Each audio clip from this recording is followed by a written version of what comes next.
सदाशिवसमारम्भां Shankaracharya madhyamam अस्मदाचार्य पर्यन्तां वन्दे गुरुपरम्पराम् श्रुतिस्मृति पुराणानाम् आलयं करुणालयं Namami भगवत्पाद शंकरं लोकशंकर. Good morning to all of you. It's my blessing, pleasure and privilege to share some of my thoughts about Adi Shankaracharya, the greatest spiritual giant this country has ever witnessed in its history. To remember and talk about someone with respect and devotion nearly after 1200 years clearly shows that he is an Avatara Purusha. Today, I am not going to talk about his childhood. I am not going to talk about his parents or how he got his sannyasa. Nor I am going to talk about his travel across the length and breadth of the country, about his Kailas Arohanam, all that in a span of 32 years. I'm not going to talk about all these because we all know this story and I don't have to tell you this. But I want to just share a few of my thoughts as to why Adi Shankaracharya is very important for ordinary people like you and me, how he is the greatest Margadarshi in all walks of our life. So that is what I want to share today. Even if we make slightest effort to study the life and teachings of Shankaracharya, what we can infer is that he is a person of a very unique complexion where karma, bhakti and jnanam, all the three are interwoven, integrated into a single personality and radiating in full measure. That is what we will see. So I am going to little bit talk about each of these dimensions, the way I have understood, the way I have thought about it. Let's talk about karma first. He is a person of great inspiration because within the age of 32 and leave the first 6-7 years, the childhood days. So essentially we are talking about 23-24 years in all. The relentless work of being part of the society in a very selfless manner, traveling through the length of breadth of the country 3 times in a span of 8 to 9 years. And what was he doing? Assessing the problems that society is facing, trying to think about how to solve this problem, visiting a lot of temples, also coming with new stotrams in praise of the Lords, meeting people, intellectual people, winning them through sheer discussion and takka, and establishing that kind of a personal credibility, organizing a splintered group of spiritual seekers into a very neat structure, creating very nice mechanisms for even ordinary people like us to practice bhakti, karma and jnana, the Shanmata Stapaka. It's a very, very nice thinking. How one can live a personal life, simple achara vicharas and so on. Creating mechanisms for sustaining, communicating this wealth that he created to the people of the country, which we are benefiting even today after 1200 years. Creating a very vast body of knowledge for the society. When I say vast body of knowledge, just to give you a little idea of that, in 1920, Vani Vilas Press came with a printing of the complete works of Shankaracharya, which was running to over 6,600 printed pages of a certain size. His Bhashyas on the 12 Upanishads, Vishnu Sahasranama, Lalita Trishati, Sanasujatiya, Hastamlakiya, then more than 25 Prakarana Granthas, a lot of stotras. All these are the greatest repository. I wonder whether today's busiest CEOs would have created this much of an impact and a wealth as Shankaracharya has done in a span of about 20 years. This is this karma part of Shankaracharya. The jnana part is luminous, as I just now told, but I want to take a few shlokas just to show what kind of a wealth of knowledge that we can dip from this great spiritual giant. Look at this shloka, which comes in Shiva Para Kshamapana Stotra. Ayurnashyati Pashyatam Pratidinam Yatikshayam Yavanam Pratyayanti Gataha Punarna Divasaha Kalo Jagat Pakshakaha Lakshmi Stoya Taranga Banga Chapala Vidyuchalam Jivitam Tasman Mam Sharnagatam Sharnada Tomraksha Rakshaduna.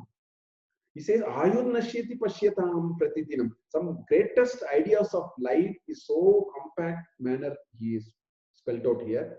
Every day we are shrinking, we are not growing. Kalo Jagat Bhakshakaha. The time is the biggest consumer of every one of us. Lakshmi Stoya Taranga Banga Chapala. The wealth that we all accumulate is as fickle as the wave which rises for a moment and then breaks. Vidyuchalam Jivitam.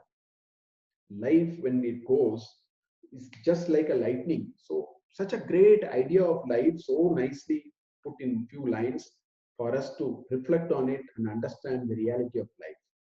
This is a shloka, couple of shlokas from Bhajagovindam. Mooda Jahihi, Dana Agama Krishna, Guru Sad Buddhim, Manasi Vitrishna, Yellabase, Nija Karmo Patam, Vittam Tena Vinodaya Chitta.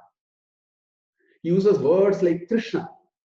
The word Trishna in this shloka, Manasi Vitrishna, he says, without Trishna he is using here. The word Trishna means, if you a desire which cannot be quenched that easily. If you have thirst, you can have a cup of water, maybe 2 cups of water. The thirst is quenched. If somebody is hungry, you can have put a little more food, but the hunger will stop. Whereas Trishna is something which is unquenchable. So he says, give up that. Dana Agama Trishna. He says this quench, unending quench to accumulate wealth. Don't do that. Put the best foot forward, earn what you get. Of course, aspire, put the best foot forward, but learn to live with what you have is what he's saying. Such great ideas for life. Geyam Gita Namasahasram, Deyam Shripati Rupamajasram, Neyam Sajjana Sange Chittam, Deyam Dina Janaya Chavittam. Again, how do you conduct your life? Geyam Gita Namasahasram. You read, recite Bhagavad Gita and Vishnu Sahasranama. Have it as a daily routine. Deyam Shripati Rupamajasram. Do a little bit of dhyana. Develop that bhakti through dhyana. Neyam Sajjana Sange Chittam. Have a company of good people. That is the only safety net we have in life. And Deyam Dina Janaya Chavittam. What we earn, share with the people who don't have this. Have and have nots. That live and let live is a great societal thinking that Shankaracharya gives us in this shloka. In fact, we wonder what to ask. We go to an acharya, we go to the temple, we do a puja and then say, I want promotion, I want to be transferred from location A to B, my son has to study, my daughter has to be married. We have these kinds of things we ask. Whereas we look at his stotrams, you find a nice pattern. He says, don't ask these small little things. You should ask something bigger. Look at this from Subramanya Bhujangam. It says, Aham sarvada dukkha bhara vasanna bhavan dina bandhuhu todanyam nayache bhavat bhaktirodam sada klipta bhadam mamadim dhritam nashe umasuta tvam. Hey Umasuta, you must destroy this desire that I have in this bhava, in this cycle of birth and death and the vyadhi that comes out of it. Take that out. That is the kind of, he takes us to such a high level of what to ask for. We should not ask for small little things. We should ask for liberation from this endless cycle of birth and death. Then he says, even better in Devi Aparata Kshamapana Stotra, he says, Matsamaha Pataki Nasti, Papagni Totsama Nahi, Evam Nyatva Mahadevi, Yata Yogyam Tata Kuru.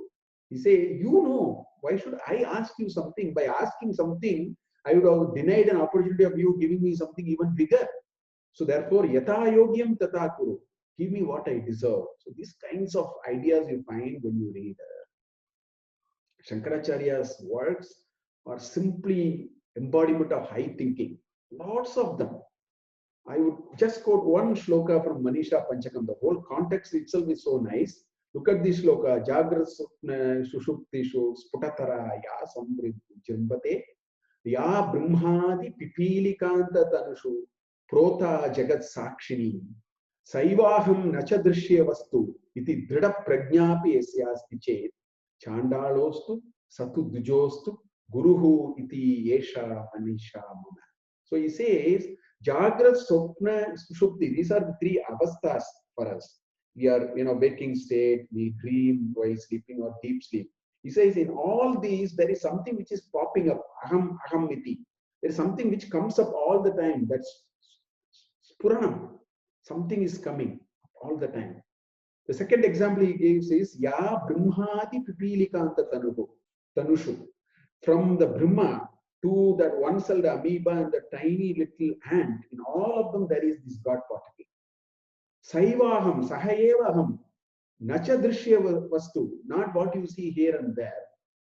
Drida Prajna Esya Asti, if somebody has this unwavering understanding of life, he says, there can be anybody.